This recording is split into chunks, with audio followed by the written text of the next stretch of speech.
दुनिया भर के क्रिकेट में आज जिस एक खिलाड़ी की सबसे अधिक चर्चा हो रही है उस खिलाड़ी का नाम है वैभव सूर्यवंशी। इस वक्त भारत में दुनिया की सबसे बड़ी T20 लीग खेली जा रही है। इसके अलावा पूरे दुनिया के क्रिकेट को अगर हम देखें तो एक खिलाड़ी जो सबसे ज्यादा चर्चा में है उस खिलाड़ी का नाम है वैभव सूर्यवंशी, जिसने 15 वर्ष की उम्र में क्रिकेट में कई उपलब्धियां हासिल कर ली हैं, कई बड़े बड़े दिग्गजों को पीछे छोड़ दिया है। और अभी वैभव की इस क्षमता को देखकर फैंस उनकी तुलना विराट कोहली, सचिन तेंदुलकर, रोहित शर्मा जैसे खिलाड़ियों से भी कर रहे हैं। और यह भी बातें हो रही हैं कि अभी 15 वर्ष में वैभव के कारनामे अगर इस तरह के हैं तो वैभव अगर इसी तरह से आगे खेलते रहे, अंडर 19 अभी उन्होंने टीम इंडिया के लिए खेला है, लेकिन आगे वैभव अगर इसी तरीके से खेलते रहे तो भारतीय क्रिकेट के इतिहास में वो कौन कौन से झंडे गाड़ेंगे, तमाम चीजों को समझेंगे। हमारे साथ इस वक्त हमारे स्टूडियो में एडिटर इन चीफ गंगेश कुंजन जी हैं, सीधे उनके पास चलेंगे। गंगेश जी, वैभव, क्रिकेट का वैभव, इस नाम की सबसे अधिक चर्चा है। इस खिलाड़ी ने सभी को प्रभावित किया है। दुनिया भर के क्रिकेट के दिग्गज आज जिस नाम पर चर्चा करने को मजबूर हैं वो नाम बन गया है वैभव सूर्यवंशी।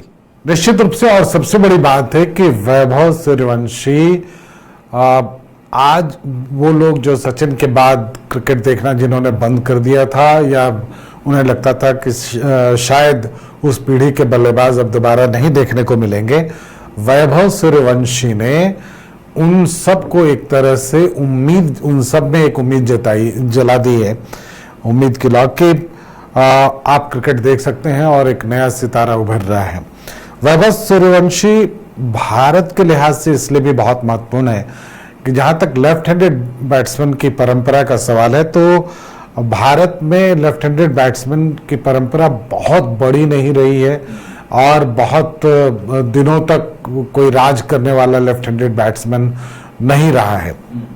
अब सवाल ये उठता है कि वैभव सूर्यवंशी में पोटेंशियल कितना है। अभी आप जिस 2020 क्रिकेट टूर्नामेंट की बात करते हैं, दुनिया के सबसे बड़े 2020 वर्ल्ड जिनको हम जिसको इंडियन प्रीमियर लीग भी कहते हैं वो है अभी वो लीग, उसमें हम देख रहे हैं कि अगर आप बहुत गौर से देखेंगे अभी 4 इनिंग्स उसने खेले हैं और 200 रन बनाए हैं, एवरेज 50 का है और सबसे इंपॉर्टेंट स्ट्राइक रेट है 266 यानी 266% उसका स्ट्राइक रेट है। अब सवाल है कि सूर्यवंशी ने हाल के दिनों में जो भी टूर्नामेंट खेले उसमें इसी तरह से छक्के चौके मारे, लेकिन अभी इसकी चर्चा क्यों हो रही है सबसे ज्यादा? चूंकि बुमराह जैसे गेंदबाज जिसको पूरी दुनिया कहती है कि प्लेबल नहीं है, इसको खेलना मुश्किल है, पूरी दुनिया के क्रिकेट विशेषज्ञ ये मानते हैं कि उनसे बेहतर कोई गेंदबाज नहीं है, उसको उसने आते के साथ छक्का मारा और जिस तरह से बल्लेबाजी की निर्भीक होकर, तो ऐसा लगा कि जैसे सही में एक ऐसा वर्ल्ड क्लास बैट्समैन हमारे पास आ गया है जो आगे चलकर और बेहतर करेगा। और आप देखेंगे कि जो सेंसेशन हम कहते हैं, जितना आप कोई भी डिजिटल प्लेटफॉर्म पे चले जाएं उसमें एक सेंसेशन है कि आप जैसे वैभव सूर्यवंशी की बात करेंगे दुनिया भर के वीडियोस मिल जाएंगे, क्रिकेट एक्सपर्ट्स की टिप्पणियां मिल जाएंगी और सबको ये लग रहा है कि ये लड़का जो 15 साल की उम्र में इतना जबरदस्त खेल रहा है वो आगे चलकर क्या करेगा। क्योंकि जो देखने वाले हैं, जो उनको देख रहे हैं, वो साफ देख रहे हैं कि उनमें 20 साल कम से कम क्रिकेट बाकी है और अगर वो इसी तरह से खेलते रहे जिस तरह से अभी खेल रहे हैं, देखिए क्रिकेट में फॉर्म अपनी जगह पे है लेकिन क्लास दूसरी जगह पे है, क्लास का कोई विकल्प नहीं है। तो जिस क्लास से वो बल्लेबाजी कर रहे हैं वो निश्चित रूप से बताता है कि बहुत उनका कद जो है आने वाले दिनों में बहुत बड़ा होगा। अब इम्पॉर्टेंट क्या है हेजलवुड को, सबसे इम्पॉर्टेंट तो आप ये जान लीजिए कि मैं नाम अगर लूँ, हेजलवुड, भुवनेश्वर कुमार, टेंट और बुमराह जिनका हमने पहले भी जिक्र किया, इन नामों से क्या, इन नामों के गेंदबाज जब उनके सामने गेंदबाजी करने गए तो क्या इसका कोई असर पड़ा? कुछ लोग कहते हैं कि जानबूझकर वैभव सूर्यवंशी बड़े नामों को लंबा हिट करते हैं ताकि जो उनके बाद के गेंदबाज है उसमें एक डर पैदा हो।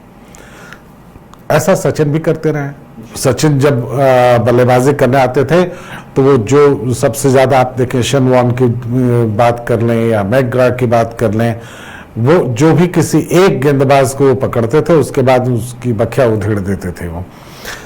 तो एक वो जो टेम्परामेंट है वो दिखता है इनमें, वैभव सूर्यवंशी में, अगर यही बात है तो। लेकिन मैं इससे आगे जाकर कुछ कहना चाहता हूं, वो ये है कि वैभव सूर्यवंशी बॉलर को काउंट ही नहीं करते, वो ये देखते ही नहीं है कि बॉलर कौन है, वो सिर्फ बॉल को देखते हैं। आप उनके बैट के फ्लो को चेक करें, आप जिस तरह से ताकत लगाते हैं वो अपने स्ट्रोक्स के पीछे, उसको चेक करें। हाँ, एक बात मैं जरूर कहूंगा कि इंटरनेशनल क्रिकेट में ये कितने दिनों तक चलेगा कि आप लगातार लॉफ्टेड शॉट खेलेंगे और पकड़े नहीं जाएंगे और लंबी पारी खेलते रह पाएंगे, ये एक इशू जरूर है। और खास करके अगर आप सभी तरह के फॉर्मेट में क्रिकेट खेलना चाहते हैं, चाहे वो टेस्ट हो, वनडे हो, 2020 हो, तो आपको कुछ चीज़ों पर अपने आप को अंकुश लगाना होगा और अपनी तकनीक जो है उस लिहाज से बदलनी होगी। लेकिन ऐसा तब हो जब वैभव सूर्यवंशी ये महसूस करें कि फॉर्मेट का उन पर असर पड़ सकता है। लेकिन अगर वो ये महसूस ही नहीं करते, जैसा कि बॉलर्स के बारे में हम बात कर रहे हैं, कोई भी बॉलर हो, इंटरनेशनल बॉलर हो या नेशनल बॉलर हो, उसको वो काउंट ही नहीं करते, वो आप कोई भी हो, आपकी जो गेंद आएगी उसके मेरिट के हिसाब से हम मारेंगे।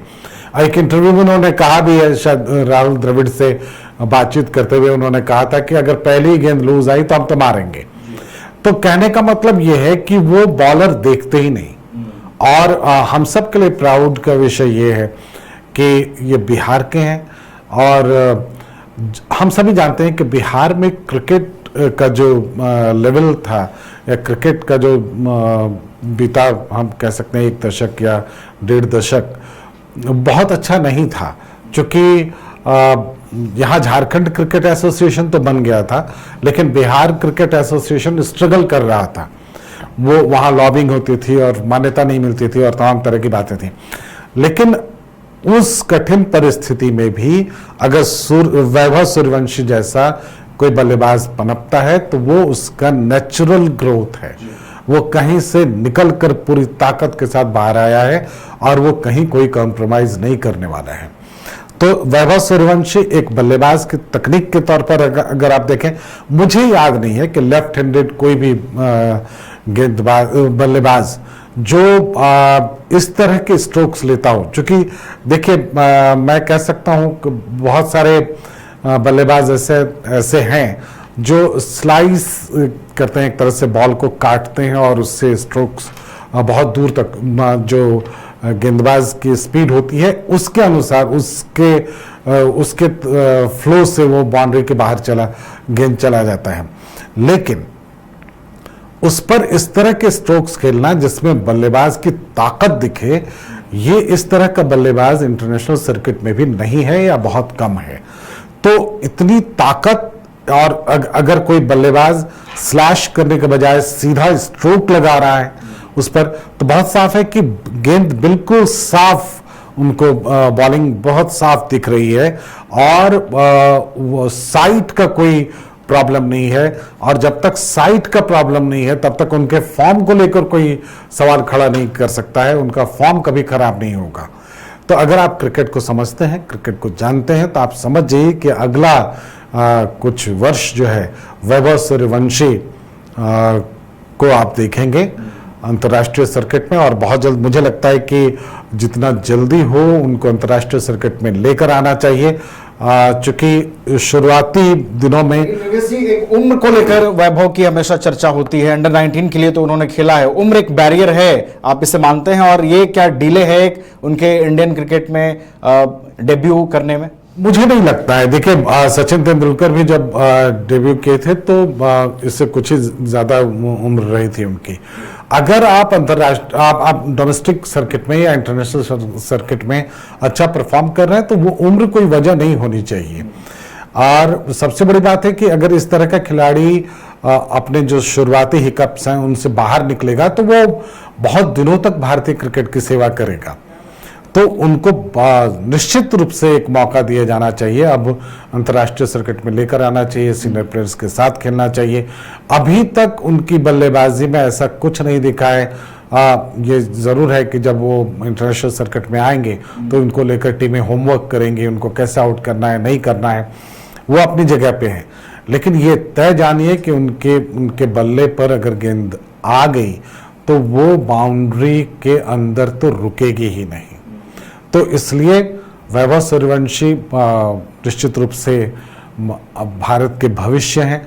अभिषेक शर्मा की काफ़ी चर्चा हुई और अभिषेक ने हालांकि वर्ल्ड कप में लोगों को थोड़ा निराश किया। लास्ट में उन्होंने जिस तरह से बल्लेबाजी की, ये फेज आ सकता है। लेकिन मैं फिर कहूँगा कि अभिषेक जिस तरह से बल्लेबाजी कर रहे थे उसमें एक लिमिटेशन आपको दिख भी सकती है, एक तरह की लिमिटेशन है कहीं ना कहीं।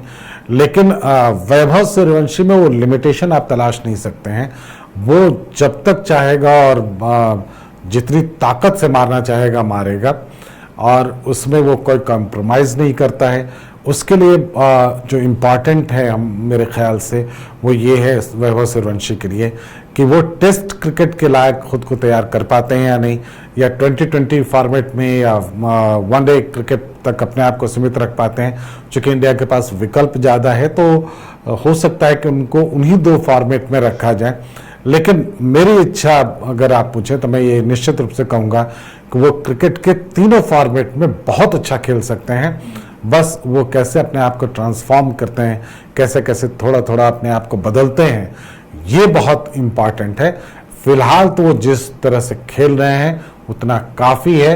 पूरी दुनिया में कोई भी बल्लेबाज स्ट्रोक मेकिंग में उनसे बेहतर मुझे अभी नहीं दिख रहा है। उनके पास ताकत है, उनके पास उम्र बाकी है, उनकी नज़र बहुत साफ है, गेंद को बिल्कुल साफ साफ देख रहे हैं, गेंदबाज को बिल्कुल नहीं देख रहे हैं और गेंद को मेरिट के अनुसार खेल रहे हैं। और मुझे लगता है कि एक बल्लेबाज के सफल होने के लिए इससे बेहतर और कुछ नहीं हो सकता है। वो सब कुछ उनकी बल्लेबाजी में दिखता है।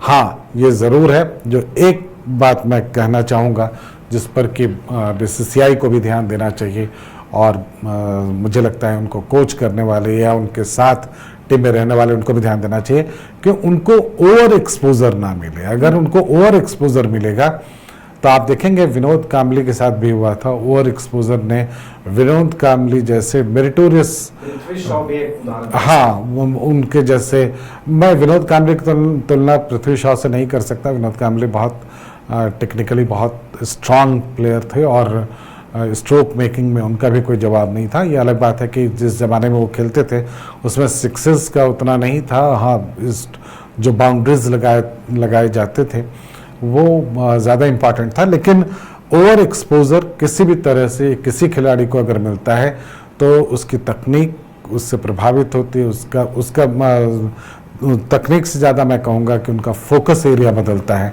और फोकस एरिया बदलने से निश्चित रूप से उसको परेशानी होती है। तो अगर वो फोकस्ड रहें इसी तरह से जैसे कि अभी हैं और इसी तरह से फेयरलेस होकर बैटिंग करते रहें जो कि वो अभी तक कर रहे हैं, तो आप आने वाले दिनों में एक मैं कहूँ कि ज़बरदस्त बैट्समैन को देखने जा रहे हैं।